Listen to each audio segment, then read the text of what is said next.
Bonjour à tous et bienvenue à l'heure des pros en ce 8 mai, jour férié. Ah, il y a de l'écho sur le plateau, sur Europe 1 jusqu'à 10h et puis sur CNews jusqu'à 11h. Au-delà des incidents qui ont marqué la nuit de mercredi à jeudi dans les rues de Paris après la qualification du Paris Saint-Germain, le traitement médiatique interroge. Laurent Tessier a rapporté dans sa chronique ce matin sur Europe 1 que France Inter a consacré 24 secondes durant toute la journée d'hier à ces violences. Ce n'est pas étonnant. D'abord, ces violences contredisent le récit officiel du vivre ensemble. France Inter et plus généralement l'ensemble des journalistes défendent l'idée que bon an, mal an, les uns et les autres vivent en harmonie dans le pays. Or, le vivre ensemble est un leurre. Chacun choisit aujourd'hui son lieu de résidence, l'école pour ses enfants, l'endroit pour ses vacances en fonction de paramètres qui n'existaient pas il y a 40 ans. Qui vais-je croiser ou qui ne vais-je pas croiser ?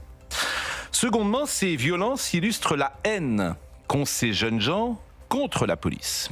Or, la police n'est pas ou peu défendue sur les antennes du service public. On préfère donner écho à ceux qui martèlent « la police tue » plutôt que souligner le danger qu'il existe à être policier en 2026. Et puis, cette haine anti-police contredit là encore le récit officiel d'une jeunesse respectueuse des institutions, d'une certaine jeunesse, bien sûr. Enfin, ces images ont montré une société multiculturelle qui bloquait le périphérique ou vandalisait la place de la Concorde.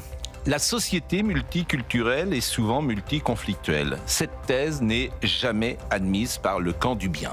On préfère passer sous silence les événements d'après-match qui percutent l'idéologie dominante. Tout ne va pas si mal.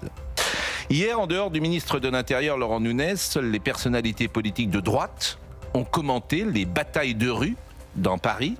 La gauche est aux abonnés absents, disons-le comme la plupart des médias. CNews a effectué son travail de rapporter la réalité. C'est l'essence de notre métier. Avant de commenter, avant d'éditorialiser, montrer, témoigner.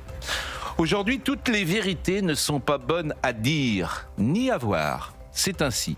Et c'est pourquoi notre chaîne est tant attaquée par le système. Et c'est pourquoi également, elle continuera à rapporter les faits et à exposer le réel.